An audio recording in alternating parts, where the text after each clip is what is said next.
Hey yo, we about to spoil the beans. Bunch of movies you never seen. From Titanic, Gone Girl, Infinity War, and Creed. Got the homie Deric Coaster finna tell you where he's seen. From the beginning and everything in between. Man, we finna spoil the beans, dog. With Sam and the son, got the whole team, dog. We get it poppin' from Memphis to AZ, dog. Welcome to the audio version of AMC, dog. We gon' spoil the beans, y'all. Ready, Freddy? Ready, baby? In the Eddie. Yeah, everything's recording here and there and in my heart. That's nice. I'm recording in my heart. She's recording in her heart. And we're starting with a fart. What up, Bean Mafia? We're back, you motherfuckers. So, yeah, that was for Samantha's heritage. Lopez. You know that means wolf. Yeah. Did you know that? Yes. Did you really? It means lopes, like cantaloupe and No, Lopez is like a lone wolf. I am a wolf. I'm pretty sure that's what it means. I actually Of the mean that. night. I'm actually dead serious. Wolves come to get you. J-Lo is a wolf. No, but you know what I'm saying? Yeah. Is that real though? I think so. I'm pretty sure I'm correct. I'm pretty right? sure you're correct. Yes. Yeah, that Lopez Means wolf. Stands for like something about the wolf. Yeah, I can't remember the exact, but it does mean wolf in some way. In some way. Like lumen, like the. It's the same Latin thing as what's the guy from Harry Potter? That's Lupus. He's a wolf guy. You don't have to whisper. You can say it. I don't remember what his name is. Yeah. Professor Lupus? Yeah, he was like the wolf dude. Okay, yeah, I think so. Yeah, he was. I think they're derived from similar. It's the L? It's the loop? I don't know. I think it has a similar Latin background. Probably. I'm not certain. Because it's Spanish, Lopez. It's a Spanish name. It's Latin. Yeah. That's from Spain, right? Spain. Well. Or that area, that region, I'm assuming. That region, yeah. You know? It's definitely one of those foreigner languages. But yeah, you're Mexican is basically the point of this. You're a Mexican wolf is basically what I'm realizing now. Is that but you know what's funny about you? Is you're just your last name's Lopez. Like you could be on every Mexican thing if you wanted to. Like on all like the Mexican shows. Like you can I do get on Mexican shows. No, I know that, but you don't like lean into that world. Like if you wanted to, I don't have any material about that. You can lean heavy into that world. Yeah. You'd feel like a fraud? Is that what you mean by you don't have any Well, material? I mean, I don't have that kind of material. Would you feel like a fraud in that world? Like, I'm not even talking about what Well, I mean, want. I do those shows because I get booked on some of those shows. Yeah. But it's not like I go out of my way to just do those shows. Because then it's like, well, now I'm only taking those shows because that's what you're really doing when you're like in a world. It's like, well, this is the world I'm in. It is a world as to get opposed into. to like multiple worlds. Yeah. But you've never taken advantage of a world. Whereas like I feel like you get more gigs because like women who book just all women shows. I feel like you get more of that than you do even the Mexican shows. Yeah, I do get a lot of that. I get a lot of Mexican shows. No, I'm not. No, I said you do. I said it's like a world. It's a world you could, if you wanted to. Yeah. You could like dive in and just do all like because I'm sure, especially in San Antonio, because if you started doing one of those shows and started looking for more, yeah, I'm sure there's a bunch. There are a ton, but I mean, there's so many shows. You know, it's like, what am I just gonna hit up those specific bookers all the time and just them? That's what some people do. But I guess you don't have to. But it is interesting that it's cool that you could. It's like I could. It's like you could do. You could also do that. I could. You could really lean into your Mexican heritage. I've leaned into my Mexican. He has. He is a whole. I have done that. Background. I wouldn't mind doing it again, being just a Mexican comic and being around only George Lopez. You know, the Ralph Barbosas of the world. Mm-hmm. I've never met him, but everyone says he's the shit. Yeah, I've never met him either, but his clips are good. And his comedy's great. His comedy's good. I just met as a person. Everyone says he's like. Yeah, everyone says he's everyone cool. says he's fucking awesome. Yeah, you know what I mean? He seems cool like, in I'd love to meet this nigga. Stuff that I see online. Oh yeah, his jokes are Instagram. A1 fucking steak sauce, my nigga. Like fire. You know what I mean? The only reason I'm thinking about him, I just saw him on Flagrant, and he got into it with George Lopez recently. Yeah, he's having a Mexican moment. beef off. A Mexican. But that's what made me think of that. Carne asada. A carne asada attack. But that is what made me think about that. Like, wow, that's a whole world because, of course, like, why would even George Lopez be clearly intimidated by this guy? And it's like, oh, because he's young and Mexican. Like, do I think George Lopez would have those feelings if he'd have been a young black comic? I don't think so at all. What a weird thing to like be upset about, though. It's like there's been so many young Mexican guys. You're a young Mexican guy. Between them, there's so many. Like, why this one? So many. Or has it been everyone? And this is just like what it is. If you're a young Mexican guy, you got to get like appraised by George Lopez. Oh, dude. Oh my God. I would be so annoyed, bro, if I had to get I'd be like, nigga, I didn't even watch your show. Why I gotta get your approval? Who the fuck? I didn't even watch the George Lopez. Did you watch that show? Not really. It wasn't. It was a little too like kiddie. It was too. Yeah, it was too like. Yeah, just too. You know what's funny? Because it's like, nigga, the Cosby Show. Even if you watch it now, it's not just for kids. It's not just for old people. It's like, no, that's a good show for everybody at all times. That to me is a good family show. Like, because I get what you're saying. Because like some family shows, it's like, no, bro, this is really just for kids though. Like, this is really like extra goofy and kiddie. Yeah. You know. Yeah. It was a little too. I just never was into it like that. But not to take anything away from George Lopez's stand-up. He's still funny, and he's one of the biggest comedians ever. But again, my point is, do I think he'd have gave a fuck if Ralph would have been some young German motherfucker? No, because it clearly, I was like, no, but this is like on some like inner racism shit. Like you know what I'm saying? You probably hate that this nigga was. You just hate that. You hate that, or that maybe reminds you that you're old, like you're about to. I'm sure that too. Oof. It reminds you that you're dying. But it's like, damn, bro, how much you get to have everything? You lived like one of the best lives a comedian could ever live. Now you got to live forever too. There can't be another young nigga like you. I mean, it's hard. It's hard to say goodbye.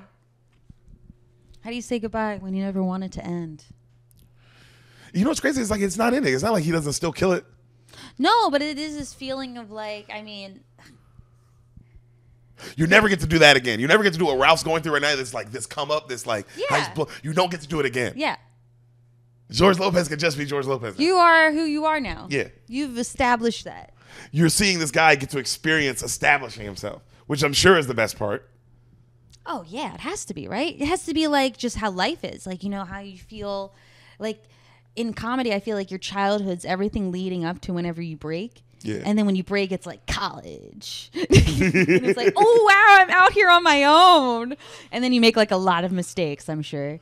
And then all of a sudden you're like a real person and everyone's not helping you anymore. Well, you're just, you know, like you said, you're an established thing. Like once you're selling out the arenas and you're doing all the things, you're just in it now. You're just no one cares about you. You're people care about you just in a different way. It ain't the same. You ain't the new. You don't get to be the it thing no more. Like.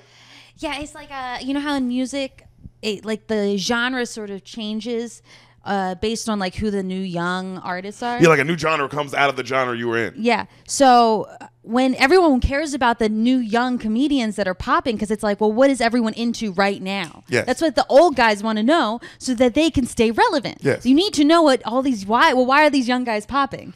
Clearly, they're popping for a reason. Clearly, they're popping for a reason. Okay, so so that's why they matter. But once you're not that young guy popping, no one gives a shit about you. Not like you're that. Not like that, unless you're like a Drake kind of person and you make the genre.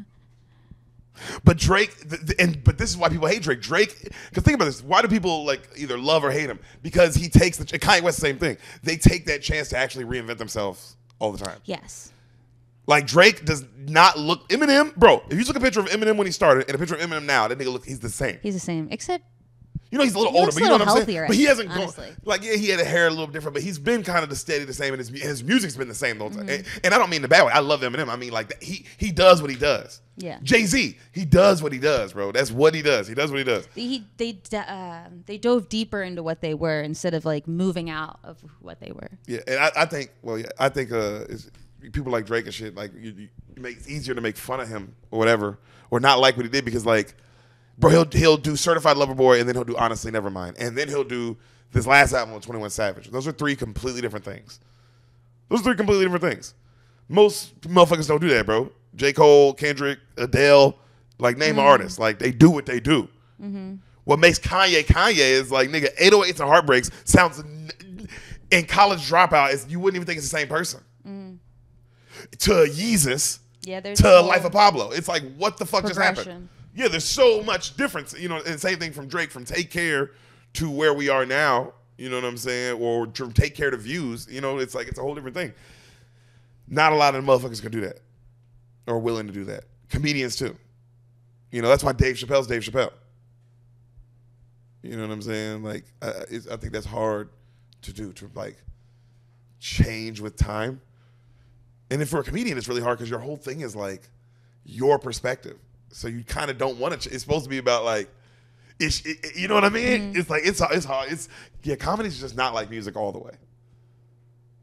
Not all the way, but I mean, nothing's all the way the same, or they wouldn't be different things. Yeah, it's true. Because I don't want to go see Dave Chappelle and he's doing a completely different thing. Whereas I'll go see Kanye West and he's doing a completely different thing. You wouldn't want to go see Dave Chappelle if his whole style changed? If he was just not funny? No, he's still funny. He's just stylistically different. Because it's like, what do you mean he's not funny anymore? Because Sam, like, is Drake not good at making music just because Views is different? No, my point is, but when 808s and Heartbreaks came out, even me myself, I hated it. Yeah. It took me years to come around and find out it was funny. So I get what you're saying. But also, that so many comedians do that. That's how you feel about Carlin. It's like at first you're like, oh, I don't know if I like this. And then after time, you're like, oh, wait, I get it. Yeah, that's true. That's true. I actually. Yo, there's so many great comedians right. that's the case. Yeah, that's true. I'm 100% wrong. What I just said, I was wrong. That was wrong. Damn, bro. Yeah, art's fucking fire. Art is cool. Yeah, go watch Ralph Barbosa. If you ever heard of this comedian, yeah, he's dope. He's clearly the next, like, nigga. Yeah, for like, sure. He's that next dude, bro. For real. It's also, once you start beefing with legends, oh, that's there. Where you at, baby. It's like, oh, you're scaring them? Yeah, bro. You beefing with like niggas who finna die in like the next 5 to 10 years. Like, oh, bro, you're killing it. You know what I'm saying? You're doing it. I wish Conan would say something, nigga. Conan, that's who's gonna say something. I wish you would. Conan, say anything, nigga. I knock your motherfucking hair off, nigga. I knock your hair off, Conan. Fucking around with your boy, Sam. Yes. I'm excited that you're here on the pod today. Thanks for doing an episode of The Beans. Thanks for having me. I'm always glad to be here. We got you in the house. We got Matt Daddy Lockwood in the house. You guys can't see him, but he is behind the camera and he is masturbating. Yep. And there's nothing you can do about it. You can't cancel him. You can't do anything because you can't see him. You can't hear him. He's not on the mic. So, yep, he's got N-word painted all over his body. He's got the word nigger painted all over his body. He's got swastikas. In white ink. He actually painted himself black first. Yeah, and then did white ink. Yeah. So he's a completely black person in white ink, Matt Lockwood. But, again, he's behind the camera. So there is, what are you going to do? You know, if I wasn't telling you, you wouldn't even know. But our boy's in town. We got a Beans coming with him, possibly. You never know. Go listen to The Big Humble, one of the best podcasts out. That's my boy's podcast. Go listen to it. Yeah, it's really funny. But we'll focus on Lockwood another time. Wait, guys, we're here with Sam, the beautiful Samantha Lopez. You leaving, buddy? Yeah. Wait. I'm all done jacking off. Oh, they can't. I wish they could hear you. Lockwood just said he's all done jacking off. He's got to go do shows with his son. Bye, buddy. Bye, he said bye to y'all. He loves y'all. But yeah, you'll see an episode with him soon. It's so cold out there. It is cold out there. Hold on, Dylan just texted me back. Dylan Sullivan. Dylan Sullivan from Lights Out with David Spade. Heard of him? Funny guy. Funny Fat dude. Guy. Gay guy. Check him out. That's he- a Dylan Sullivan ad.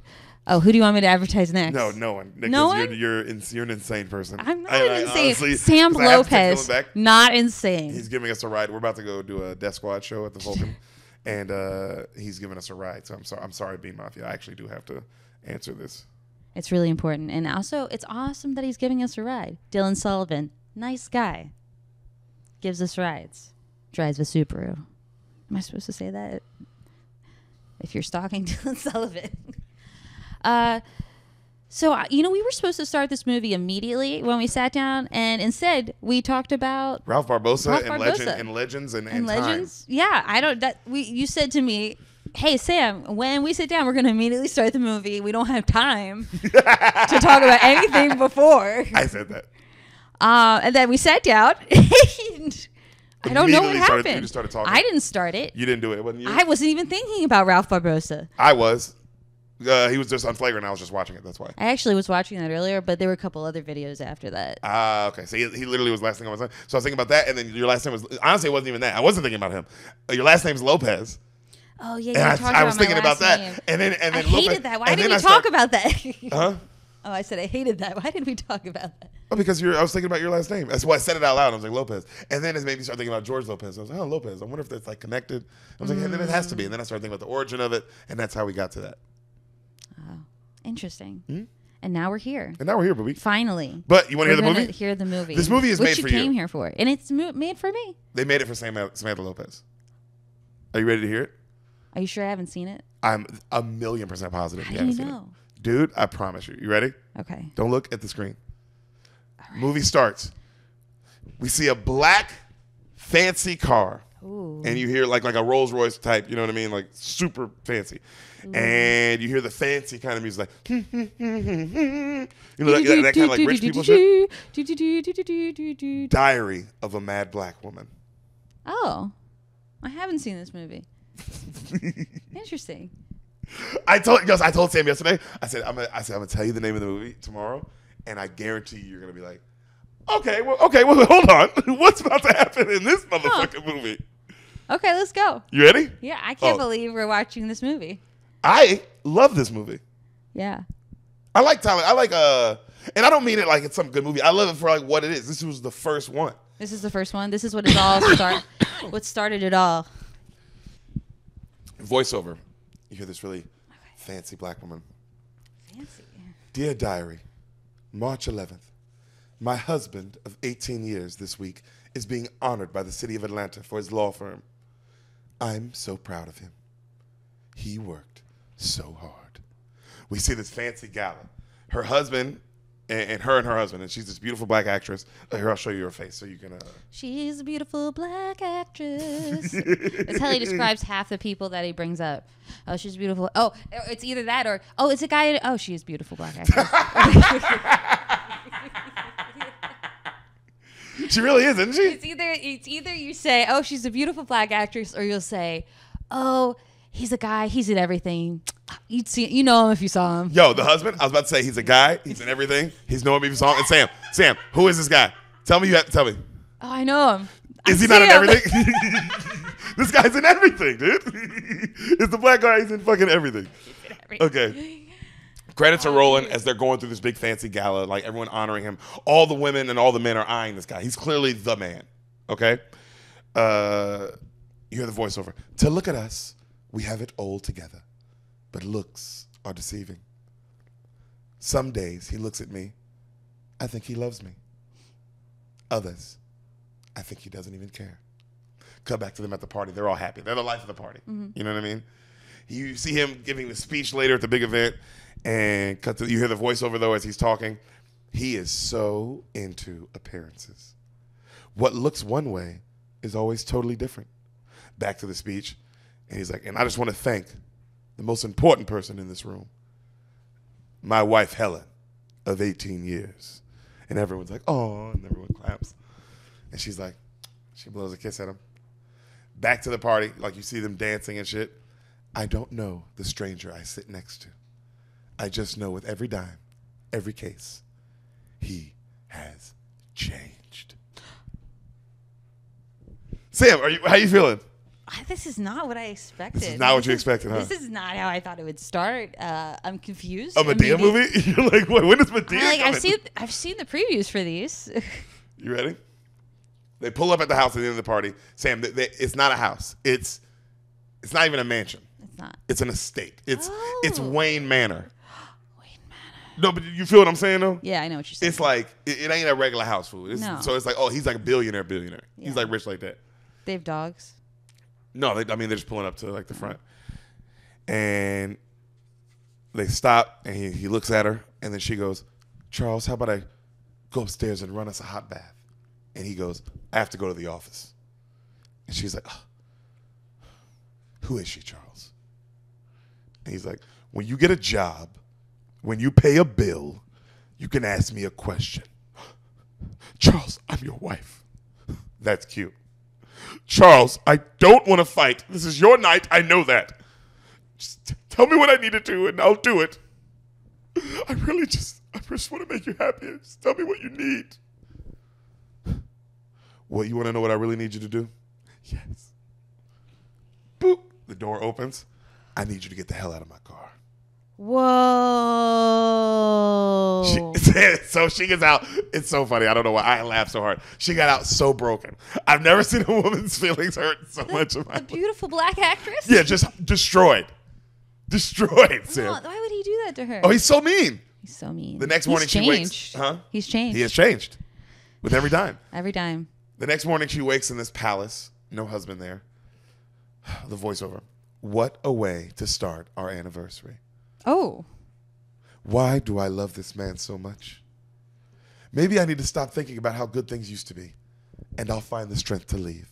You see her writing in her diary. She comes to his office later that night, like his big old law firm. And she comes in to bring him lunch, and someone tries to stop her before like she heads, because she's just walking in. And someone's like, oh, hey, Miss Cambridge, oh, let's go. Let me show you. And she's like, oh, I'm fine. And then right then you see him come out of his office with this beautiful light-skinned woman and this mixed baby. What? They have a baby? See, credits are like still rolling. It's like, this is how the movie starts. What? And What? she stops. And she's light-skinned? Sam, it's like all the problems. All these things mean something. It's all symbolism. Talk, preach it. So, If I know anything about Madea movies, it's all symbolism. It's like the Catholic Church. That's actually kind of true. Okay. That's actually kind of true. That's a very good point. So she sees him, and she stops. And the other woman kind of stops and freezes. And it's awkward for a second. And the woman goes, hi, I'm Brenda Marcos.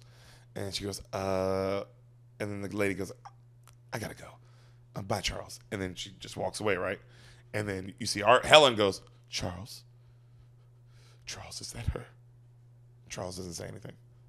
It's like in front of everybody. Everybody in the office obviously is like, oh, shit.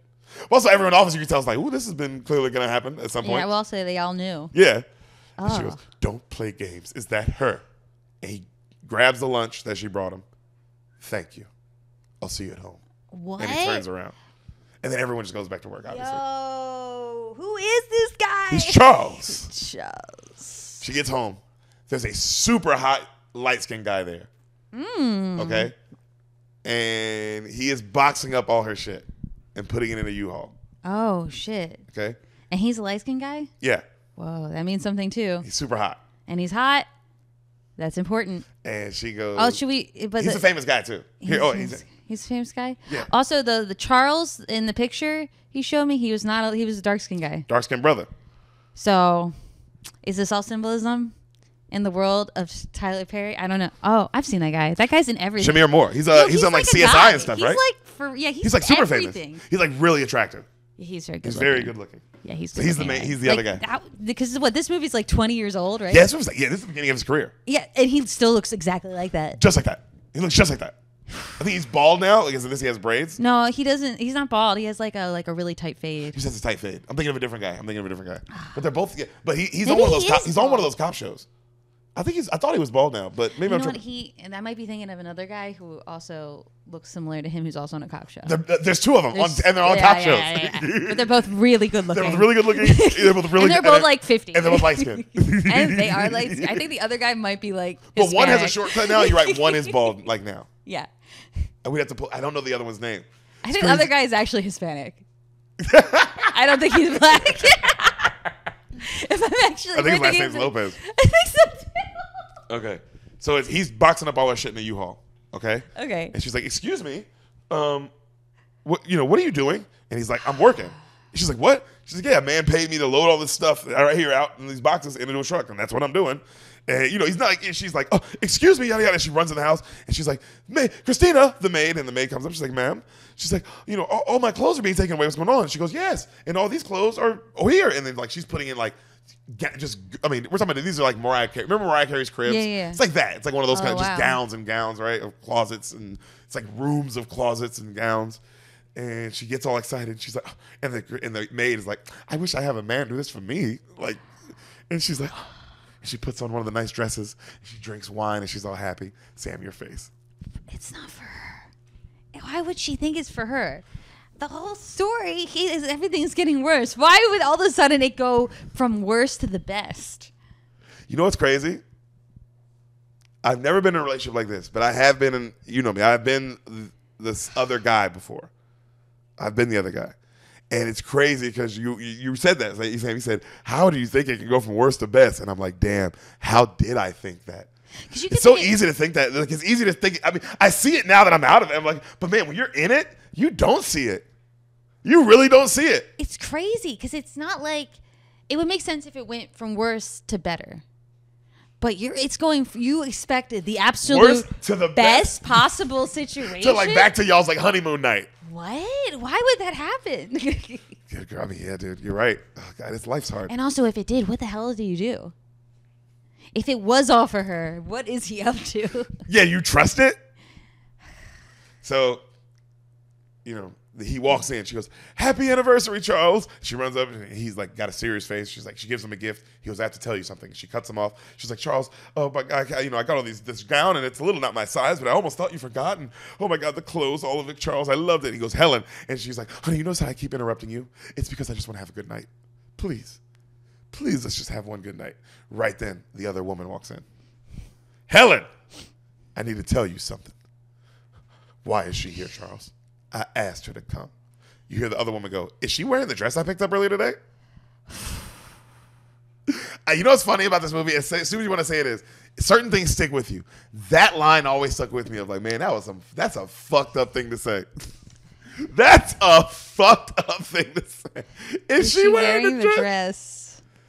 It's like, bitch, you know she's wearing it. Just let her have this, right? Like, Is it not humiliating enough? it's just you gotta. Also, what? They were fucking married for 18 years. Give this woman a break. Give her a little break. I'm like, why could she think it would go from worst to best? And it's like, It's like, well, you're married. You have to hope like he'd at least be like, well, we'll go try to figure things out before I immediately move someone in.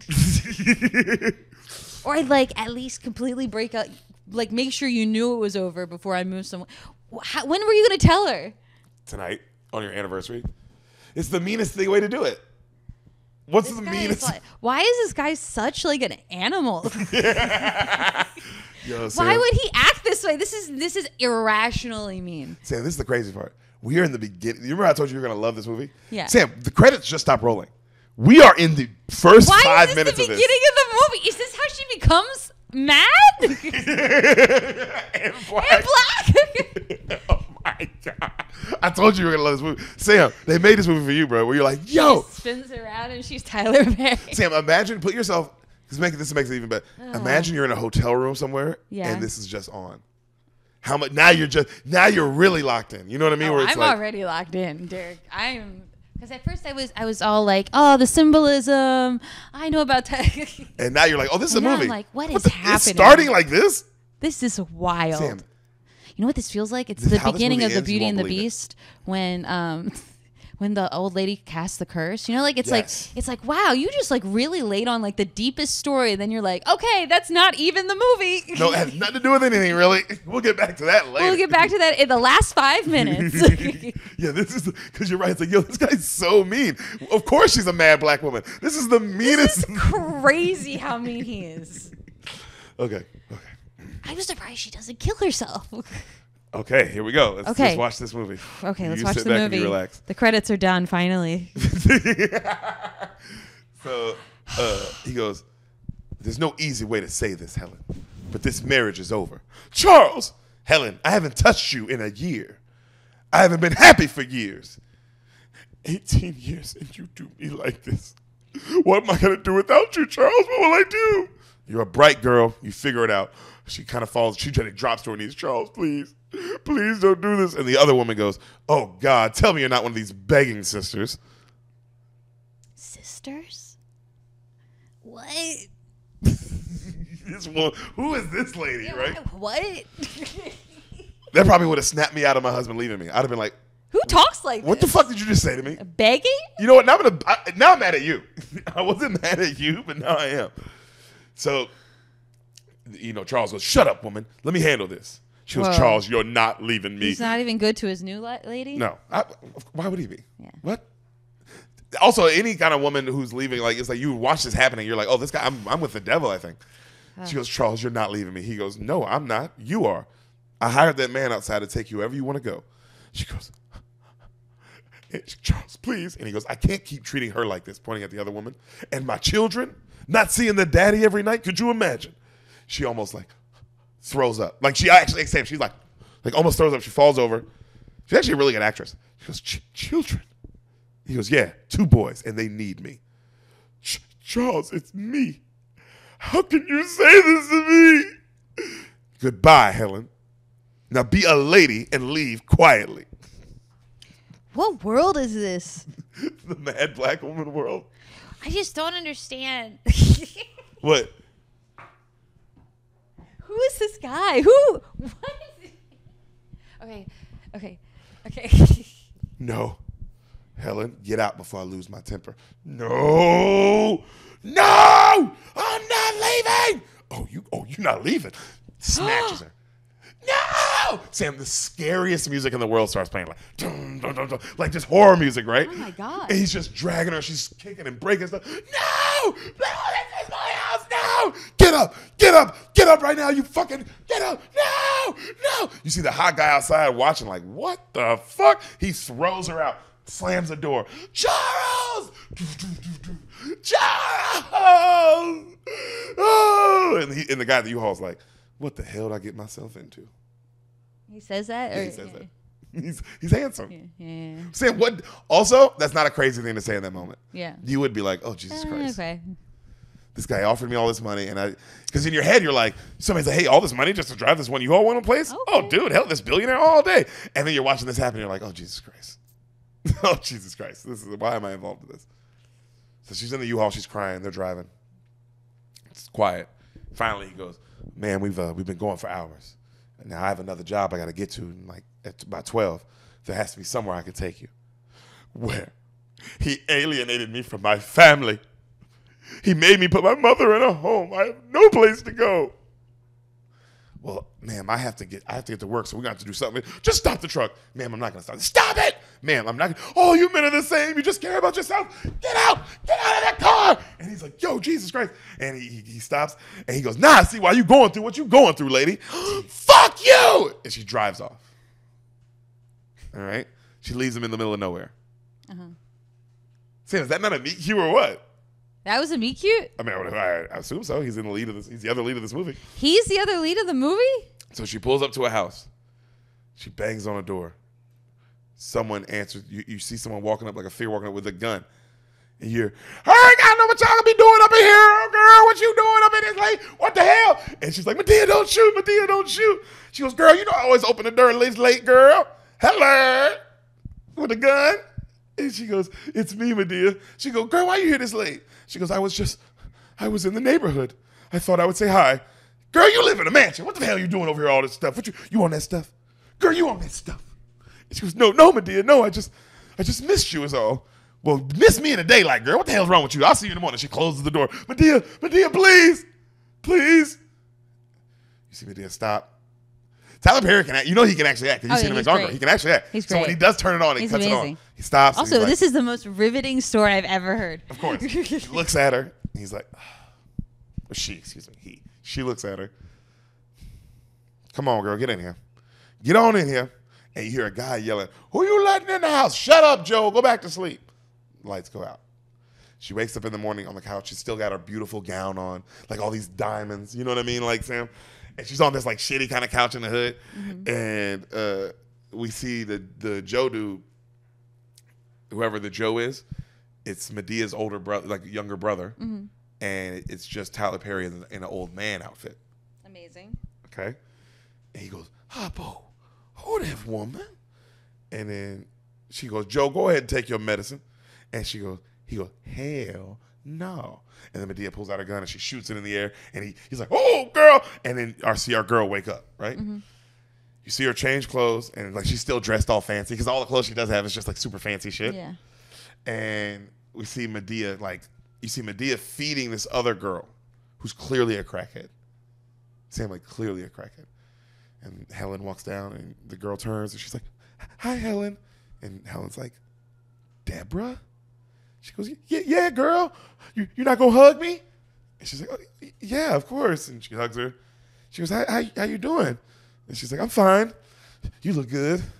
Married you a rich lawyer. Remember when we were kids and we both said we'd get a rich man? And she's like, yeah. She goes, oh, Deb, what's going on? She goes, don't you do that. Don't you judge me. And then she leaves. And Medea's like, take care of yourself out there, girl. And then Helen's like, Madea, what happened to her? And Medea's like, life. Dude, this is like for real. Because at first it was like all fun and games woman's getting beat by her husband as he breaks up with her. Now there's crackheads involved that you used to know. Real life. So Brian and the kids, she goes, how are Brian and the kids? She goes, oh, they going through it, which is Deborah's husband, whoever that is, right? And she goes, but they'll be all right. And she goes, by the way, I called Charles this morning, and before he hung up on me, he said y'all getting a divorce. But what I can't figure out is, stop reading it, why are you here? And she goes, well, he put me out the house, Madea. Our house. Oh, God.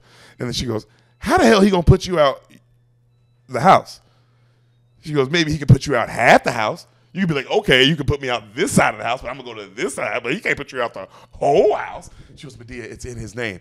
And Madea goes, see, that's how you get messed up. All y'all women these days. You're too busy out shopping, and you're not checking the deed, honey. And she throws the food down. She goes, oh, that makes me mad. And you see her, she gets all scared. She goes, Madea, it doesn't matter. I have no rights to the money. She goes, what you mean you got no rights to the money? You've been with that man 18 years. She goes, Madea, I signed a prenup. She, what? Girl, I ought to punch you in the face.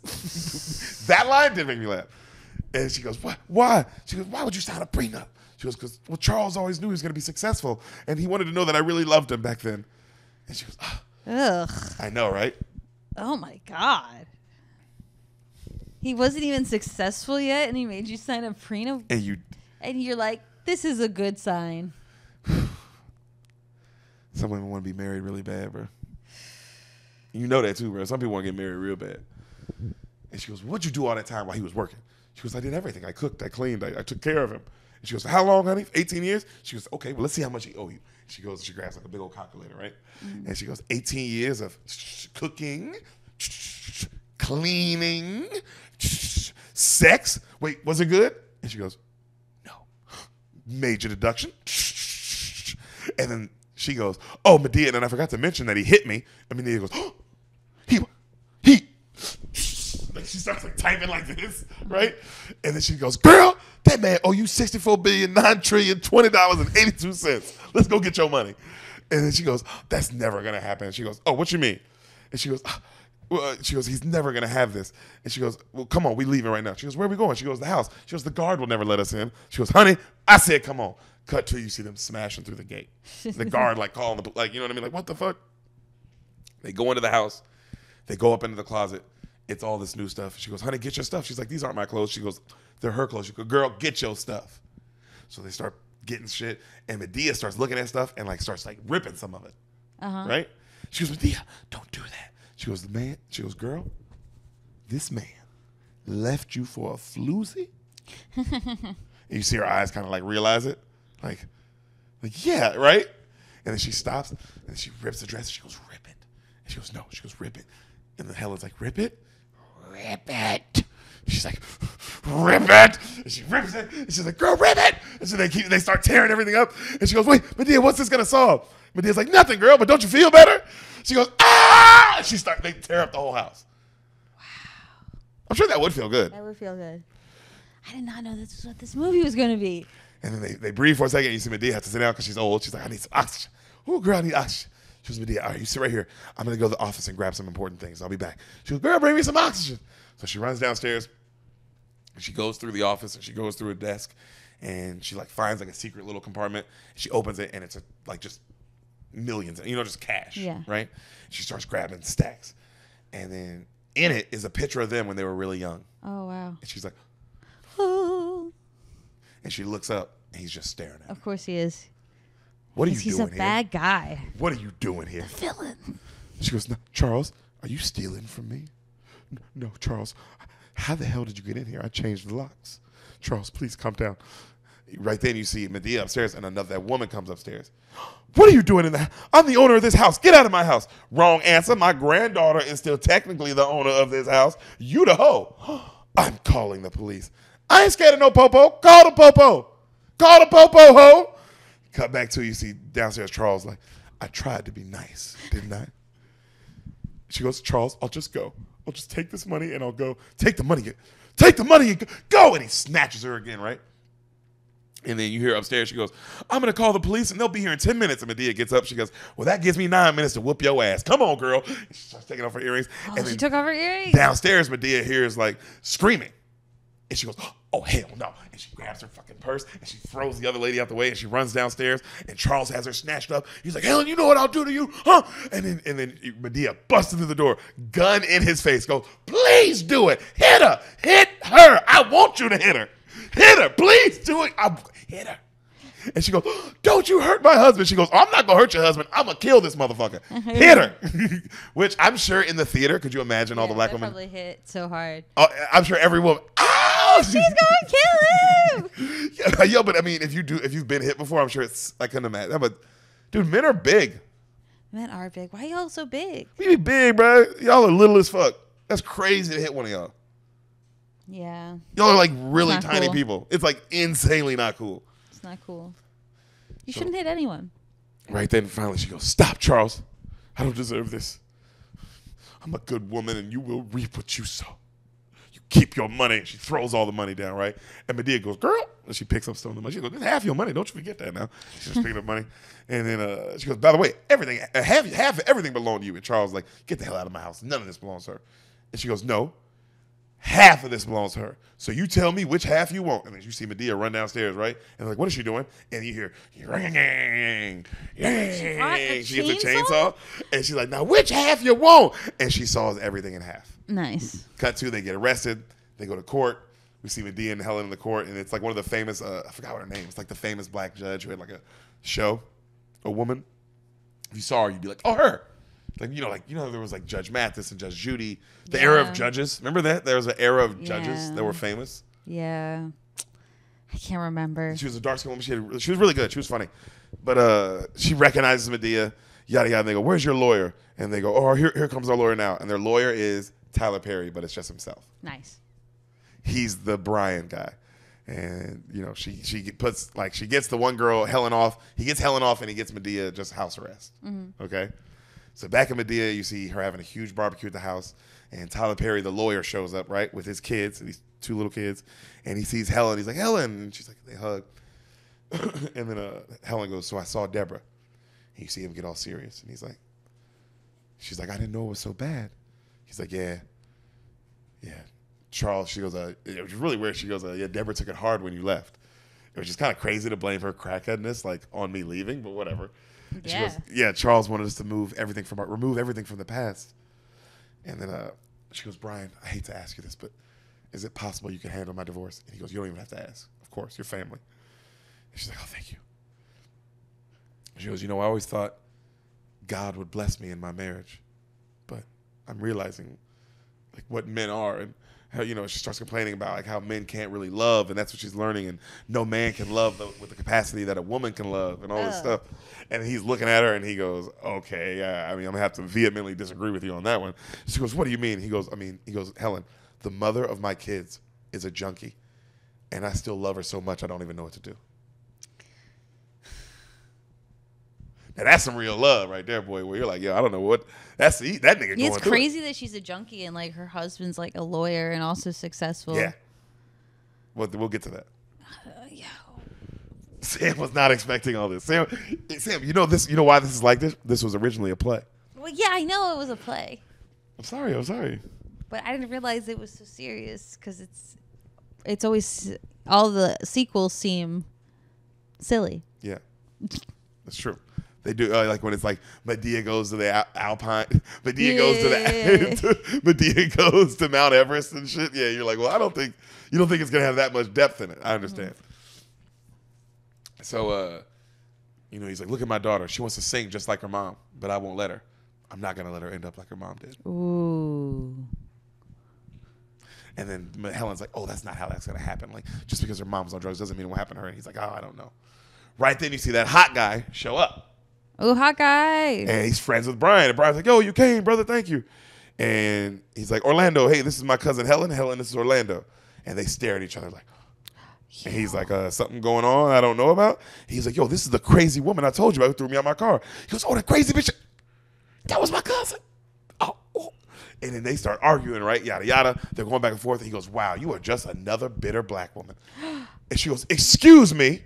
He goes, yeah. Now every single man you meet is gonna have to pay for what that one man did to you. She goes, you don't know me. He goes, I saw him. What do you mean I don't know you? I saw him throw you out of his house, and you didn't do anything about it. And she's like, and she grabs the water, and she throws it at him, which I understand because that's like some crazy thing to say. Yeah, and you just like met this woman. At her worst. You saw me at my worst? You saw me at my worst, and then you meet me again, and you're like, you, haha. You bitter bitch. You bitter bitch. You're a bitter black woman. Just another. Just another one. Ooh, wow. And then she goes, I'm not bitter. I'm mad as hell. She storms off. Oh, right? she's mad. So Madea comes out the house, ankle bracelet on, like, hello, and everybody goes crazy. And right then, Helen comes up. The party, goes on, and Helen comes up to that guy, and she apologizes. She goes, Orlando, I'm sorry. She goes, excuse me, mister? And he goes, yeah. She goes, I just want to say I'm sorry. And she hands him like a drink. And she walks off. And he goes, hey, my name's Orlando. And then Madea looks out and she sees them like looking at each other. And she's like, hey, Willie, put some music on, huh?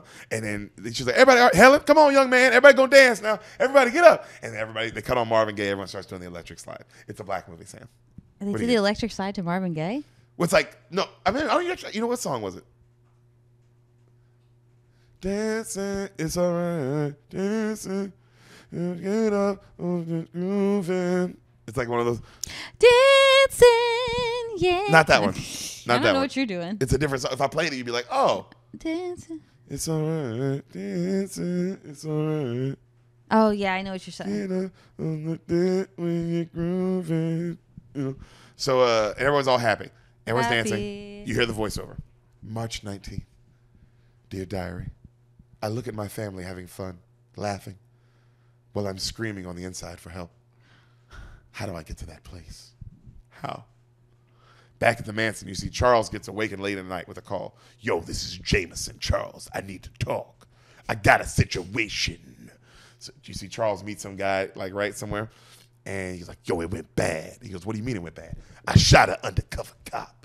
I need a lawyer and a judge. There's $300,000 in that bag. That should buy me both. Look, man, I'm a legit attorney now. I don't deal with your kind anymore, brother. Brother, my kind is who got you to the point you're in. I ran so much coke for you back in the day I paid for that house you're in. I need you like you need me. No, you need a lawyer and not to ever call my house again. And then the guy grabs the money and he puts it at his feet. You are my lawyer.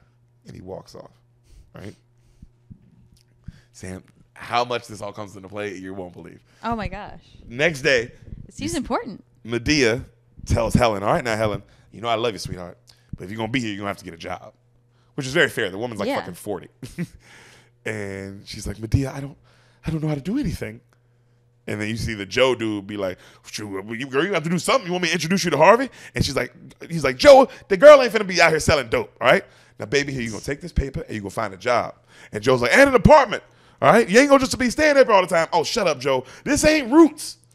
And you see her. She's at a super fancy restaurant in a super fancy dress, drinking wine, looking for a job out the paper. Like, you can tell she's just like. What? Yeah, she just doesn't get it, right? And she's watching a man propose to a woman, and she's just crushed. And she starts crying. And she looks down at her ring, this huge blinged out ring, and she finally takes it off. So she goes the next day, and she sees her mom at assisted living. Mm-hmm. All right?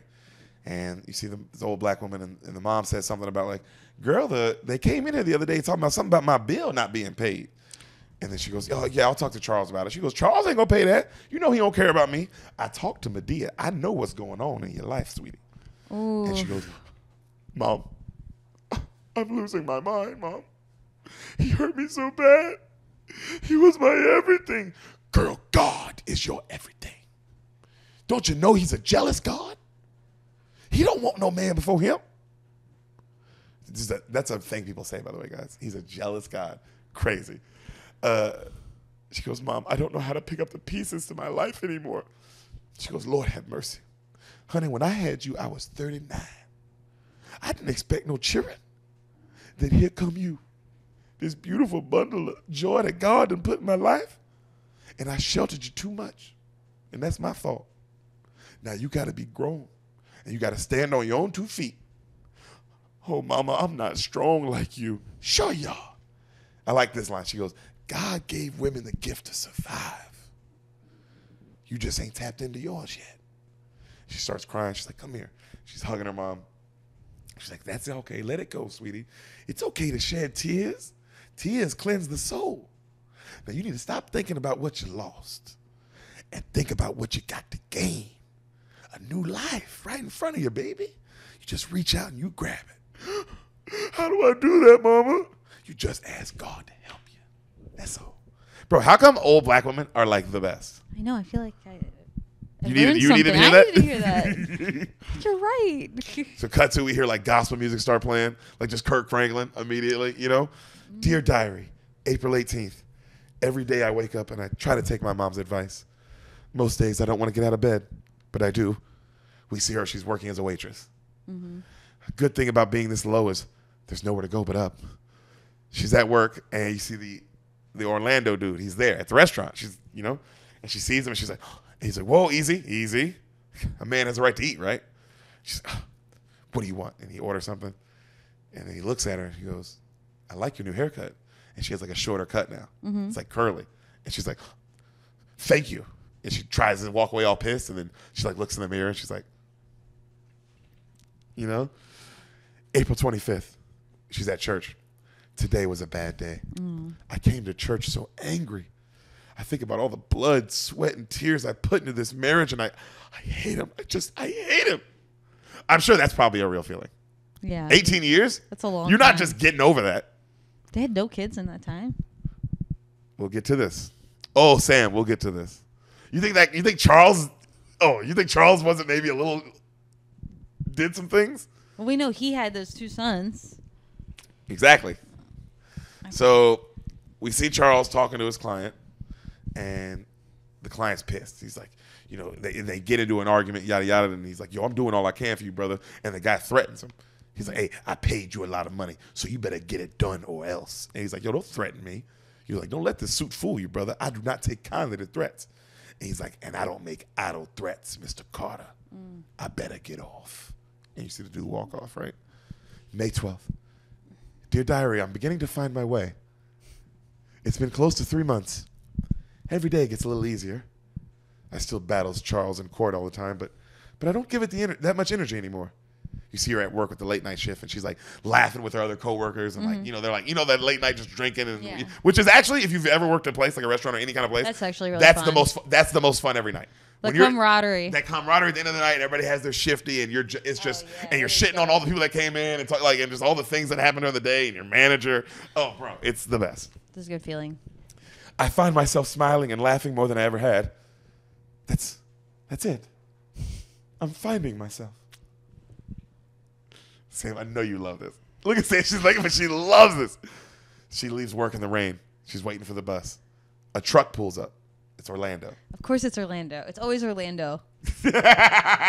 He's the only man that lives in this town. This one guy in the city of Atlanta, mind you. He does everything. He's a plumber. He's a painter. He's a truck driver.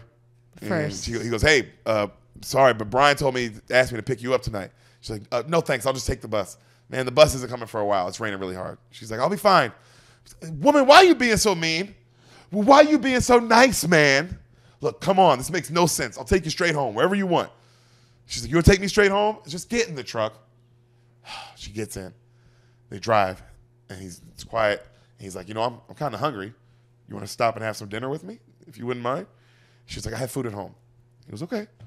He's like, I don't know if your food at home is going to be as good as what I'm going to have. We'd have this salmon at my favorite spot. She goes, where? McDonald's? He laughs. He's like, no, it's actually a jazz spot called Chandra's. And she smiles really big. She goes, I love that place. She goes, it's the best salmon in the city, but I mean, I can't afford that. Oh my God, right now, what I'm making? He goes, don't worry, I got it. She goes, what do you do? I don't hang with drug dealers, which is Sam. Clearly, he's a work. Like, yo, this guy who. So you think a drug dealer is like driving a U-Haul, working a late night kind of job? Yo, why does she talk like this? Because she's an idiot. Clearly, also I get it. She's like a rich. She's only been with this guy since high school. This rich lawyer. Yeah, but you like grew up clearly with not rich. Yeah, you grew up not rich. It doesn't make any sense. But the mom sheltered her. Yeah, I guess so. She said that. The mom said, "I did this to you. I sheltered you from the real world." So you can't shelter your kids. Can't shelter your fucking kids or shit like that. Or they do fall in love with somebody like this. Yeah, they marry Charles. They marry Charles. So she goes, you know, he's like, I work 12-hour days at the steel mill. She's like, okay. Well, this isn't a date. He goes, yes, ma'am.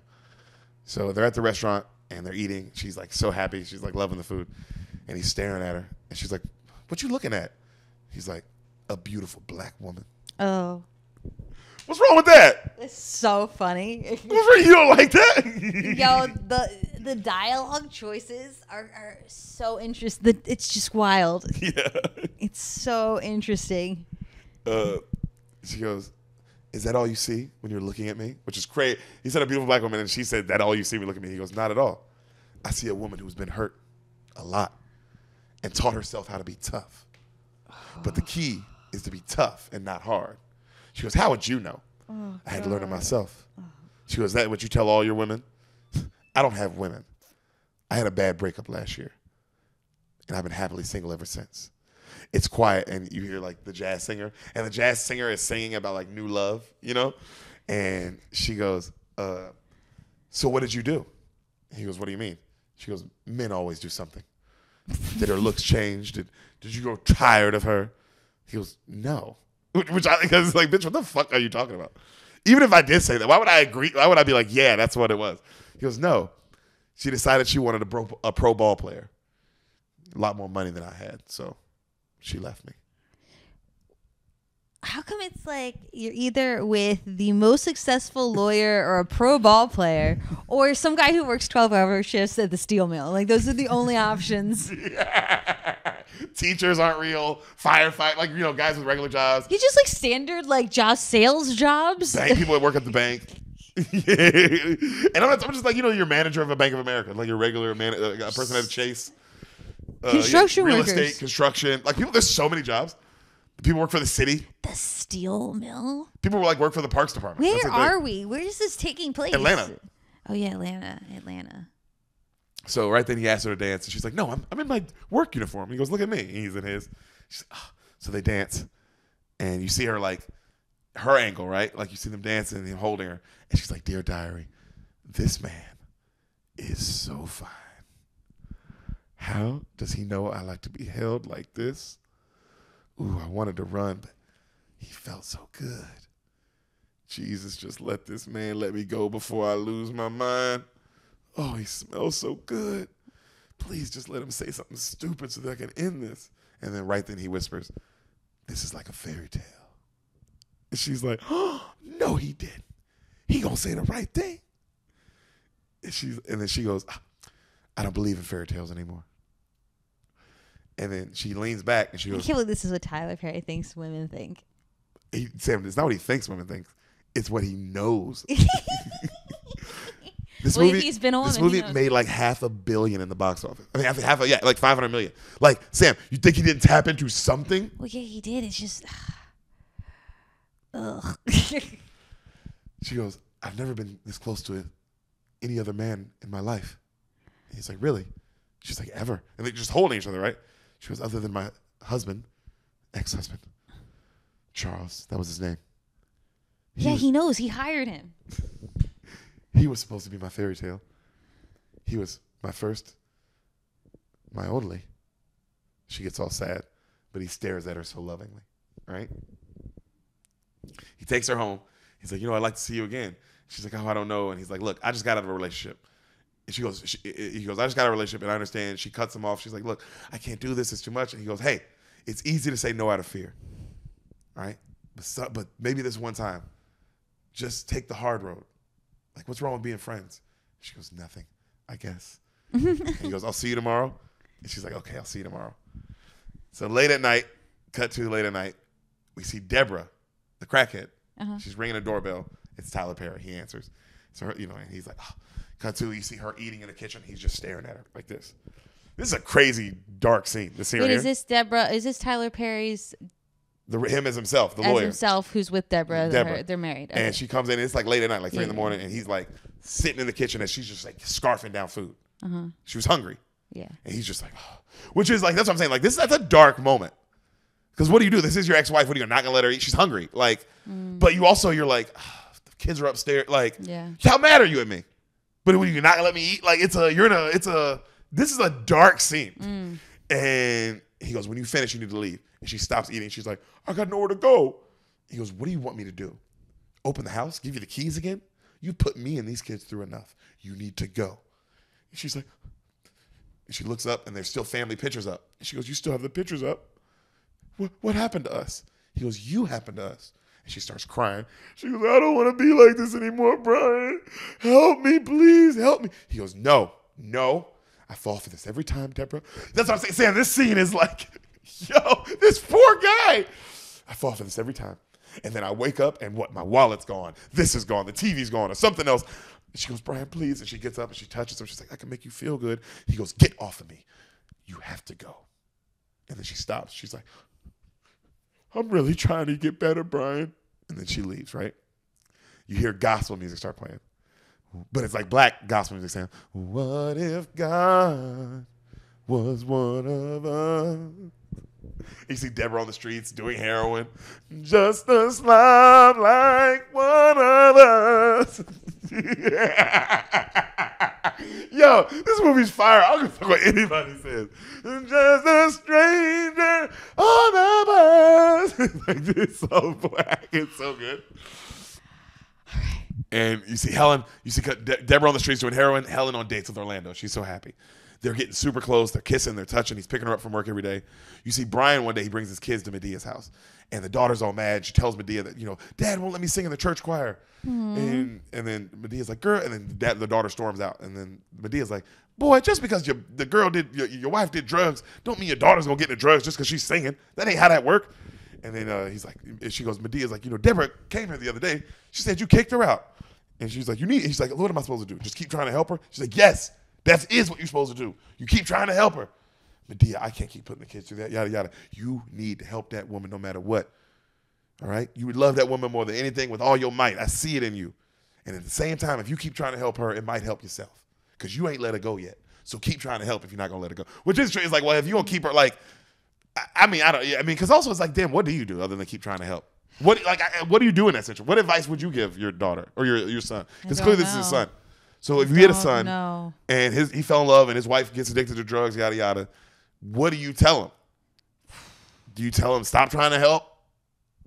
Like, because I get the son's point of view of like, yo, but I am trying to help. And every time I do, she falls right back into it. And it's like, I know, but what do you say? Oh. I'm sure some of our listeners probably know this feeling, like have gone through such a thing. This is so rough. This part of the storyline is real. I don't know how you do this. I don't know what's the most beneficial thing for the other person dude, addiction, man. Bruh. And it starts small. It's just real small. Now you let your daughter sing in that choir. Okay? And he's like, oh, yes, ma'am. Deric's probably coordinating our ride. Yep, 7:40. We're good. 7:40. What time is it? 7:06. We're perfect. August 30th. Dear Diary, Orlando and I have been together every night since Chandra's. That was 4 months ago. I keep waiting for him to change and to be evil and to be mean. And evil. It hasn't happened. It's crazy to say evil because it's like, yo, what? I get mean. What relationships are. Because when you say it's like, I get if you were like, I'm waiting for him to be mean or like show another side. But evil? Evil is like, what? And she goes, but it hasn't happened. I didn't know a man could even be so thoughtful. It's like second nature to him. We see him on a date. They're having a good time and he's staring at her. She's like, what? He's like, I am so in love with you. She's like, how do you know that, Orlando? I can't explain it. Well, try. If I'm away from you for more than an hour, I can't stop thinking about you. Helen, I carry you in my spirit. That line, I was like, damn, that nigga's trying to get some pussy, bro. I carry you in my spirit. In my spirit? I pray for you more than I pray for myself. I would even go to the store to buy your feminine products. I swear I would. And I was like, bro, chill out. That's you already said you carry her in her spirit. You nailed it. You never say anything else. Your feminine products? You had me at spirit, She laughed. She goes, oh my goodness. And he looks at her, he goes, I am so in love with you. And then he grabs her and they dance, right? Dear Diary, when did I get here? Somewhere out of all this pain came a man strong and beautiful, sensitive and Christian. Last night was so amazing. We both wanted to make love and we didn't even give into it. But because he gave me something better. He gave me intimacy. I haven't felt this way. Well, I've never felt this way. It's strange. I thank Charles now. If he wasn't so terrible to me, I wouldn't know what a good man feels like. Sam, what's your? I don't know. I don't understand why so many women connected with this. Like they had this specific experience. This is a very specific experience. Maybe Yeah. I get having one of these. Maybe you've dealt with drugs. Maybe you've dealt with someone beating you. Maybe you've dealt with a man changing over time. Being married to a guy who's a billionaire, doing like evil things behind your back, made you sign a prenup. Like maybe that, but not all the rest of it though as well. But all those things together, yeah, it seems like a lot. I just don't think it's fair to her. No, I understand why she's mad. I get why she's mad. It's justified. Justified anger? Yes. 100%. Cut to her. She's at court, and she tells the judge, Judge, it's okay. He can have it all. And Brian Tyler Perry gets up. He's like, what are you doing? She's like, it's fine. Your Honor, let him have it all. Everything. I'm done with this. And the judge goes, ma'am, are you sure? And Charles is like, what the fuck? And she's like, yes. As long as he agrees to pay my lawyer's fees. And Brian's like, don't. She's like, shh. And my mother stay in a nursing home until she passes away. And she goes, Mr. Carter, you okay with that? And he's like, yeah. Mm-hmm. Like for him, that's like, I have to give you nothing? Yeah. Paying for a nursing home? I can do that all day. Ah, that's really expensive. Huh? That's not really when you're expensive. a billionaire. Oh, no. But He thought she was going to ask. She's trying to get like maybe 250 million out of him. And she goes, I don't want any of that. That's insane. That is a lot, yeah. That's why the lawyer dude is like, that's why, I mean, obviously the lawyer's also like, what the fuck are you doing? Yeah. And Brian goes, do you know what you just did? And she goes, yes, I do. Because it's not about money, ladies. But you have to learn that. Charles walks by and so evil. He goes, smart choice. Smart choice. And laughs in her face and walks off. She ignores him. She could give a fuck, right? Uh-huh. Cut to Charles is at his other trial for the gangster guy. Oh. Packed. Big pack. Literally like a huge trial, right? Yeah. News cameras everywhere. The jury comes back in. Like you see like that moment where the jury comes back in. It's all quiet. Will the defendant please rise? The defendant can rise. Mr. Foreman, has the jury reached a verdict? Yes, Your Honor, we have. We find the defendant guilty on all charges. Huge reaction in the court. Order in the court. Order in the court. The gangster dude can't believe it. He like drops down. He looks at fucking Charles. Charles is like, bro, I tried. Like, he's like, hey, dude, I did try. Like, yeah. And he's like, they like take him away. Sentencing is in 3 weeks. The bailiff comes and takes him away in slow motion. He grabs the gun out of the bailiff's things. They're like, no! Points it at Charles, shoots Charles. Okay. Sam, I told you were not ready for this movie. Wait, what? Charles just gets shot. Okay, he gets shot. Charles! You see like his assistant, Charles, get an ambulance! Someone get help!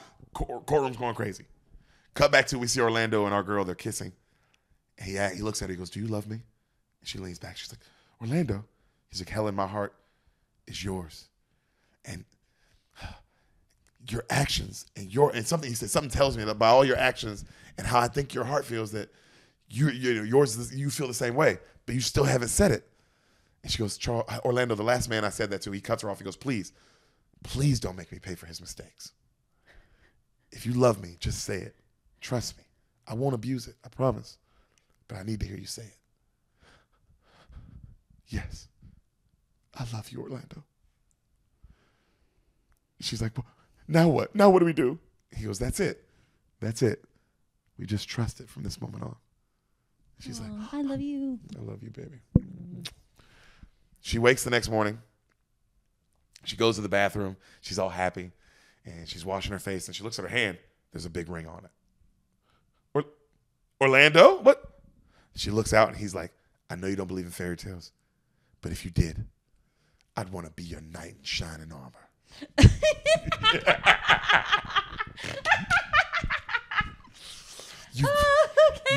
You've been through so much, and I don't want you to hurt anymore. Now I can't give you what you used to, but I can love you past your pain. Whoa. Whoa! So he's gonna make up for the money he doesn't have with his love. His love. You don't have to worry about anything. All you got to do is wake up in the morning, and I'll take it from there. What does that mean? Bro, this guy was on one. He goes, but only under one condition. you have to be my wife. And he drops down to one knee. Oh, my God. She's frozen. She's smiling so big she can't say anything. He goes, well, say something. She's about to say something. She looks over at the TV.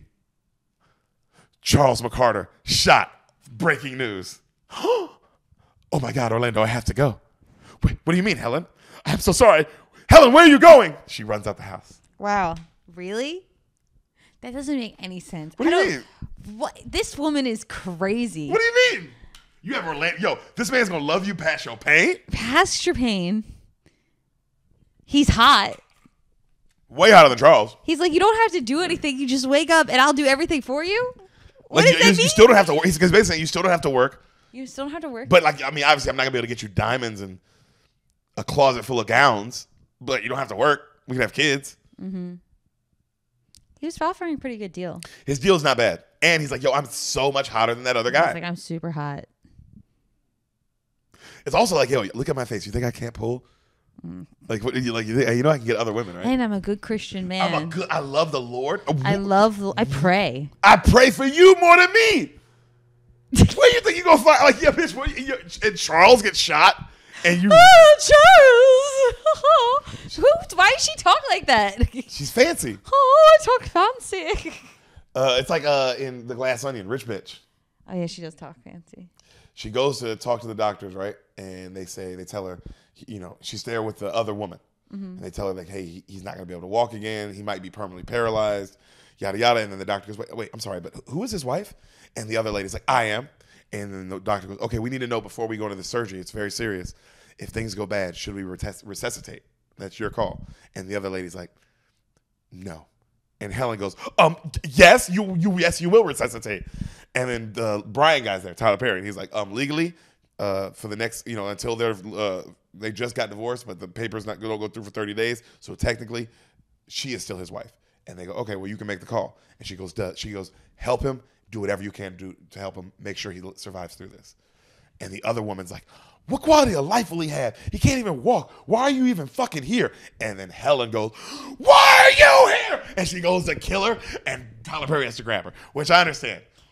What? And why would this woman want him to die? She's not even officially married to him. It's not like she's going to get any of his stuff if he died. Maybe she don't know that. She's just stupid. Clearly. Or is she not? We'll see. Okay. September 1st. Dear Diary, why am I here? She's taking care of him in the hospital room. You chose this. It's been time now. This was your choice. You could have had all that love. Past your pain. Past your pain. Taking care of him. My flesh wants to beat this man, to hate him. But as I look at him, all I feel is sympathy. You see him on the fucking table, just, you know, breathing tubes. You see, finally, he wakes one day. The doctors come in. They go, you came through, Mr. Carter. And they go, he can't speak, but he can hear you. Mr. Carter, if you feel this, please blink your eyes. And they rub his foot. He doesn't feel it. And then they both kind of she puts her head down. She goes, don't get it. The doctor's like, don't get discouraged. He's breathing on his own. And as his swelling goes down in his body, it's possible that he can maybe regain feeling. Don't give up. And she's like, okay. September 19th, dear diary, I think of picking up the pieces of my old life. And you see her back in the house taking care of Charles now. But I realize every room in this house holds a painful memory for me. And you see flashbacks of him cheating on her, him beating her, him like just being horrible to her all throughout the house, in every room of the house. I know he's suffering, but I want him to suffer more. A few months of divorce can make you feel all the things of an 18-year marriage, but all at once. That felt real. I've never been through a divorce, but I'm sure you do feel the whole relationship in the span of the divorce, you know? But one feeling is clear. Rage. Signed, a mad black woman. You see her going through papers for him late at night, right? And Charles now, time has passed. He's in a wheelchair and he can now talk. He can't move, but he can talk. And he's like, God, you don't see it? And she's like, Charles, I'm looking for it. God, you're good for nothing. Call Calvin. Just call my assistant Calvin and leave. God, this ain't going to beat me. I'm not going to let this beat me. She goes, wow, all this, Charles, and you're still the same. That's right, I'm the same. I'm Charles McCarter, and I'll die him. Why the fuck are you even here? You ain't getting no money from me, okay? Where's Brenda? Where's my kids? Just get the hell out. Gotta ask you to do one thing, and you can't do it. You never could do anything right. Get out. She gets up slow to leave. And she stops. She looks at him. Bam! She fucking cold cocks him. Okay. He's like, he can't move, Sam. He's like, nice. bro, so. Yeah. Sam, This is the whole build-up. It's just for him to be this crippled guy. Sam. He's like, she goes, let me explain something to you. She gets in his face. Old Helen is gone. And you will not talk to me like that. Now, I came here to help you. But now, I'm going to get even. Helen. Shut up. Brenda and the kids. He grabs a picture of like Brenda and the kids and him. She crumples it up and she stuffs it in his mouth. That's what you left me for? You know what she told the doctors? She told them to let you die. I was your wife, Charles. I would never hurt you. Why would you do this to me? To us? Answer me! And she's like right in his face. He's like, because bro, he can't move. Sam, this shit scared the fuck out of me when I saw this. Because it's like, oh, bro. Of the idea of just being helpless. You know, that scares me. That's why Get Out scared me. The idea of being helpless in my body is, I mean, it's terrifying because it's so real. We have friends like that. You know? And she goes, I gave you life. And you took it from me. Your kids. And she grabs like there's play toys in the room. She grabs a play bat. Your boys. Boom. She starts hitting them with it. I wanted children, Charles. Had you not been with all your whores, we would have had them. You had me so stressed out. My hair falling out. 2 miscarriages. You took life from me. And you never once said, I'm sorry. I get her. I would be amazed. Sam, now you get the whole kid. This is a mad black woman. Yeah, she's mad. She goes, now, I'm going to let you sit here for a few days. And you think about what you said. You think about what I said. And she leaves him, Sam, for it. He's sitting there. Helen. Days go by. Mm-hmm. Days. He hasn't eaten. Mm-hmm. He's shitting and pissing on himself. You see like piss everywhere and all on the floor. And she finally comes back in the room and you see her open the door and she's like, and he's like looking at her. He's like all embarrassed. She's like, you stink. And she grabs his chair and she starts rolling him, right? But real fast. He's like, Helen, what are you doing? Helen. And she gets to the bathroom and she's rolling super fast. She's like, Helen, stop. And she throws him in the bathtub. Boom. Like, he's just in it. Sam, he's like, his mouth and the water's like this. He's like, and she's just staring at him. Bathe him. Feed him. Clothe him. What about me? She lights up a cigarette, just watching him as he's drowned. Like, it's crazy. This woman hasn't smoked a single cigarette until now. She's going crazy. And he's trying to breathe. You kick me out our house. You keep me from our money. Finally, his head sinks all the way under. And then she picks him up. I was there when all we had was each other. Bro, this nigga's like, he's getting tortured now. And then you see, cut to, he's at the dinner table, right? And she's sitting across from him and she's eating and he's just crying. Bawling, crying. And she's like, oh, are you hungry? Are you hungry? Well, if you're hungry, maybe go in the kitchen and get yourself something to eat. And she just keeps eating. And he's like, bro, this thing hasn't eaten in days, bro. Yo, Sam, this shit fucked me up as a kid. Yo, this is wild. Because like, I thought the movie was over when she was about Found to get love? married. No. What is this? This is the diary of a mad black woman. He goes, Christina. I thought her name was Helen. No, the maid. He's hoping she's there. And she laughs. She goes, Christina left. She's not here. Just like your little slut. Brenda. She packed up all her things and she left you. Oh, and you want to know what else? She cleaned out your bank account. All of it. And she starts like dying laughing. Helen. He's like crying. Oh, think about how funny this is. You tried to keep all your money from me. And she took it all. Oh, Lord have mercy. And she just goes back to eating. And he's sitting there just crying. And she goes, God, you're such a coward. And she throws the food at him and it like splashes all over him. And she walks away. And he just sits in the room like, she broke this nigga down. She broke this nigga down. But then again, he's power tripping. He had to realize like he was on some God shit. Yeah. You don't agree? Well, yeah, he was definitely a bad guy. You don't think he deserves all this? No, I think he deserves all that. I don't know if it's good for her that she does all this. Yeah, I don't know if this is healthy for you. Yeah. No, I feel like this isn't promoting very positive activities for people. This is it's not about revenge. It's about moving on. That's facts. She could be with the man that could love her through her pain. Instead, she's getting torturing revenge. a nigga. Yeah. These are the good. choices that How good does it feel though? She's like, this feels better than having sex with this super hot guy. Sam, does it? Probably. I'm asking you. Which one do you think feels better? Having sex with that super hot guy or this 18 years of your life? Yo. Sam, 2 miscarriages? Yo, that while he was feels cheating pretty on you? damn good. It feels revenge feels pretty damn good. So You can only come so much. yeah, you can only come so much. Getting revenge is a once in a lifetime. How long is this thing gonna be paralyzed? I don't know. I gotta, and because I don't know if I could do it like that though. At some point, I would be like, "Who am I? he's paralyzed. This is wrong."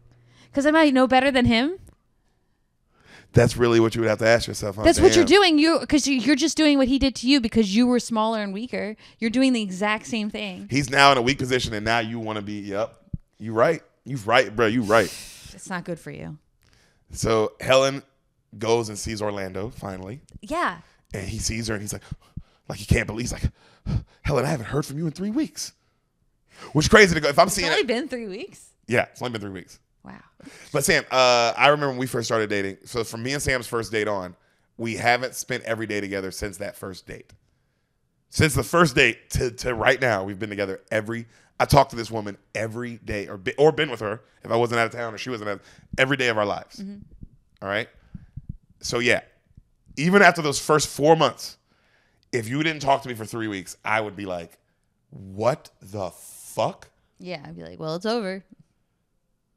When you think the same thing? Like, damn, Yeah. okay, we were together every day for 4 months, and then, I just, like, 3 weeks ghosted me. 3 weeks is a long time. It's almost a month, dude. That's 3 weekends. Okay, so Especially if I just proposed to you and you're ghosting me. Oh my God, that's crazy too. My heart is broken. It's broken. I said I could love you through your pain. And you fucking walked out the room because of some news? And honestly, I think he's probably the more attractive person in the relationship. Oh, she's nowhere near going to get another guy that's hot. Yeah, he's beautiful. Like she's beautiful. But she shot out of her league with that one. He's like, could be on TV for 10 years beautiful. Yes. The truth is, he's a 10, she's like an 8. Yeah. And I'm not saying that's anything wrong with being an 8, but I'm saying he's a 10. That's all I'm saying. Well, it's not even so much that he has that like it factor, and she's just like another pretty face. Well, he looks like a model. He doesn't even look like an actor. Well, yeah, but he's a recognizable face. There's also part of yeah. it. It's like something about him like pops, where she looks like a lot of other people. That is something that makes you more attractive. What got her this role is her acting. What got him that role is his face. Would you agree? He's so beautiful. Yeah. Like she had to beat other actresses to get this role. Yeah. For sure. So he goes, Helen, I haven't heard from you 3 weeks. What's going on? She goes, I just have things going on, Orlando, and I know what you wanted to ask me, and I just don't think I can complicate it. He goes, I'm a complication? Stop reading it. She goes, look, Orlando, my husband's back home. He goes, your husband? Yeah, he's like, she goes, You're we're back together. You're not even married anymore. Helen, don't do this. This man tried to break you, and you made it. Why would you turn back? Why? You made it. You found another man. That's what making it. I mean, kinda. She found a good man. Why couldn't she just be self-sufficient? I mean, I agree with what you're saying, but I mean, this guy is like really clearly a good guy. Yeah. He loves past pain. Yeah. But he's just gonna coddle her again. She's gonna become the same weak woman she was, just with a good guy watching over her. But this is such a man's movie. She learned how to be single. They weren't together for a long time. She didn't learn how to be single. She got a job. Yeah, that was big for her. Sam, this woman's never did anything. If this woman like was like working as a waitress and then she's like, you know what, I want to do something else, and like went into like a different career and then like started working your way up and had like a whole like other life and became like her own person and doesn't need to get married. And then Orlando comes in and then she gets to kind of be like the one and be like, I'll take you out. Yeah. I'm not saying you have to do all those things to be a successful woman. It's like, well, why does the story have to be? He's saving her. He's saving her. So he goes, you know, you can't even answer me right now. She's not looking at him. You're sabotaging this. And I understand. I used to do that too. But I learned I deserve a good, happy life. And so do you. You're a good woman. You deserve me. She goes, I'm sorry, Orlando. Who's this loser that's like, you're so good, you deserve me? I'm sorry. That's what he said. Finish the movie. That's what Orlando said. And he goes to leave, and she tries to stop him, and he goes, I don't want half of you. And he leaves. All right? That's fair. I wouldn't want half of anyone. No, who don't want half sucks. Helen brings her mom to Madea the next day after church, and Medea's like, Helen, you talked to that boy Orlando? He been calling this house like crazy. And then the mom's like, who's that, baby? And she's like, oh, just a friend, mama. And she goes, Medea's like, I don't know why you lying to your mama like that. And don't nobody be with no friend every day for 4 months, all kissy, huggy. And then she goes, look, Madea, I just don't have time for Orlando right now, okay? I'm taking care of Charles. And then Medea's like, well, you better than me. If it was me, I'd be beating the hell out of Charles. And then you see her eyes kind of get big. And then Joe's like, yeah, like that woman in that movie Misery, remember her? You put that piece of wood between the ankles and you broke his ankle. That's what I'd be doing. And then Medea's like, I'd be doing the same thing. And the mom's like, well, I learned it's better to let God take care of folks than you do it yourself. Because, you know, he might do it on his own time, you know, but, you know, it'll be the right way. And Medea's like, oh, but God would take too long sometimes. I want to get that revenge now. And Madea goes, like, look, you know, there used to be one of my ex-men, he used to hit me. And I left him. And I thought I was over it. And I ain't see him again until the funeral. And now he 8 feet under. And they go, Madea, it's 6 feet.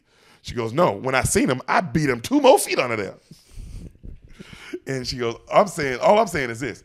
If you get an opportunity to get somebody back for doing you wrong and you don't take it, then you're actually over it. But if you beat the hell out of them just because you can now, oh, you ain't over it. And then you see Helen's like, and then the mom goes, honey, how are you and Charles? Are y'all doing okay? And she doesn't say anything. And Madea goes, she beating the hell out of him. And the mom's like, oh. And then she's like, Madea, how did you know? She goes, because I know you. Look at you. You beat the hell out of that man, ain't you? And she's like, oh. And the mom goes, honey, no matter what that man done did, forgive him. And not for him, for you. When someone hurts you, they get power over you. You don't forgive them, they keeps the power. Forgive him, baby. And then after that, forgive yourself. The mom's, bro, every time the mom talks, is it not like, damn, that's exactly sound. True. So we see Tyler Perry. He's driving with his mom, the regular Tyler Perry, right? Brian. That's his name. And he's driving with his daughter, and he sees the mom, Deborah, on the street. And the daughter's, I know, bro, all these scenes are dark. The daughter's like, Dad, there's Mom. Can I say something? Can we stop? And he's like, yeah, I guess. And he pulls over, and the daughter runs up, and the mom's so strung out she doesn't even notice her. Oh. And if, Tyler Perry's just watching this interaction, and the daughter's like, Mom, Dad, let me sing. I'm going to be in the church choir. I wish you would come. Service is at 10. And he's like, Tiffany, come on, let's go. She's like, okay, bye, Mom. I love you. She runs off. Damn, bro, kids. Oh, my God. Bro, kids be going through it, fool. How can they just, like, gloss over this part? This is the B story. This is the B story. This is the B story? Yeah. This is a whole movie. This is the story. I don't give a shit about Charles. Yeah, Charles is evil, and Helen's an idiot. Tell me what's happening with Tiffany. So Charles says, talking to Helen one day, time has passed, and he goes, Helen, I can feel on my right side finally. Thank you. And she goes, good, Charles. He goes, Helen, I don't have anyone. Everyone I thought was a friend turned their back on me, and it hurts, but not nearly as much as knowing what I did to you. You're a good woman, Helen. And more importantly, you're a good person. And even though I thought I almost destroyed all that, I know you still have a heart. and for everything I have ever done to you. I'm sorry. Helen, I'm so sorry. Gospel music starts playing. She starts to cry. Cut to, more time passes. She's helping him, putting him back in the bed. We see them flirting again. Oh, yeah, Sam. How long is this movie? Yo, only an hour 45. I'm just telling you the whole thing. Wow. Okay. No, hour 50. Hour 50. There's so much story. And she's like gone through 5 relationships. she's not all the way into it. You can tell she doesn't know how to feel. Cut to, we see the Deborah lady check herself into rehab. This is while the gospel music's playing. We see Charles learning how to walk again. He can finally walk again. As she helps Charles, she goes through, like she's helping Charles go through her stuff one day. She finds a picture of her and Orlando all happy. And she's like, oh. Cut to the church. We see the pastor give a sermon on forgiveness. We see the Tyler Perry's daughter sing and the choir goes ham. They bring Charles up and he gives himself to Jesus and all the church is happy and Helen's crying for him. And the doors open in the back and Deborah comes in and she starts singing from the back. And Sam, the church goes crazy as if somebody came back at halftime and when Bobby Boucher came back at halftime and the Mud Dogs won the Bourbon Bowl. It's like that kind of moment. And the church is just going crazy and Deborah and Brian's crying. Afterwards, they're all eating a big dinner at Medea's place. And Helen's sitting next to Charles and everybody's having a good time. And bro, this scene, I was like, bro, this is the first time I was like, whoa, Helen is just Charles. She goes, Charles, you know I love you. And he goes, I love you so much, Helen. And you know I'll always be your friend. She goes, Charles, do you forgive me? He goes, Helen, I already have. And she kisses him like on the forehead. And she goes, not for what I did. And she hands him divorce papers. Sam, I thought they were already divorced. Wait, they got remarried? I guess these are the final, you know what I mean? Oh, okay. Sam, everyone at the dinner table is there. She does this in front of everyone at the table. What is happening? Why are you doing this to Charles? What? I thought you forgave him. What's the moral of the story? She goes, I'm in love with someone else. And everyone can't believe it. And our girl smiles big and she leaves them. And they go, Helen, where you going? And she goes, I'm going to find my man. And cut to, she's running through the steel mill like it's an airport, like one of the, Orlando! And you're like, oh, ma'am, you can't be here. Orlando! You see, he takes off his mask. Helen, what are you doing here? Orlando, I gave it all up. I just want you. Ask me again, please. I love you. How do I know that, Helen? Because I carry you in my spirit, Orlando. Because I can't stop thinking about you longer if I'm away from you for 1 hour. Because, Orlando, I pray for you more than I pray for myself. And when you smile, my world is all right. So ask me again, please. Helen, will you marry me? Yes. They kiss. Everyone in the steel mill goes, yeah, Orlando! Diary of a Mad Black Woman. It's the most dysfunctional thing I've ever heard. What was the moral? Wait, why did so she gets everything. She gets revenge. She gets to be loved through her pain. She gets Jesus. Jesus to give her the grace of God. How is this supposed to be a positive movie? This is terrible. So the only option for black women is either to be beat, to be left, or to get mad revenge. Yeah. Those are the only options. So you can either be saved, you can be beaten and left, or you can get Kill Bill level revenge. What? I will say this. That's so bleak. Very Kill Bill in this movie with the diary part, like with the what she's going to do, or very Gone Girl almost. It was. I didn't know if it was supposed to be funny or serious. I was confused I don't think the whole time. I mean, it was a comedy. It was a comedy. I think it's a comedy drama. I think it's a comedy drama. That was the most serious comedy I've ever seen. A comma? I think it's a comma. A comma? A comedy drama. A dramedy? A dramedy. It was a dramedy. That's what it is. It was a dramedy. And then just the glossing over of the addiction and was it Deborah? Was that Deborah? Does Deborah ever get clean? We don't. Just because she comes back and sings, does that mean that she's clean, or was she just having a moment of clarity? It's not easy road to sobriety. You don't just go to rehab and immediately I'm back. Who's your favorite character? Probably Madea, right? Medea's pretty funny. The mom gave sound advice. Yeah, the mom was great. I thought the movie was was going to be all about Madea. I wasn't aware. That Madea is I'm going to say third string, fourth string character. She's like a, like a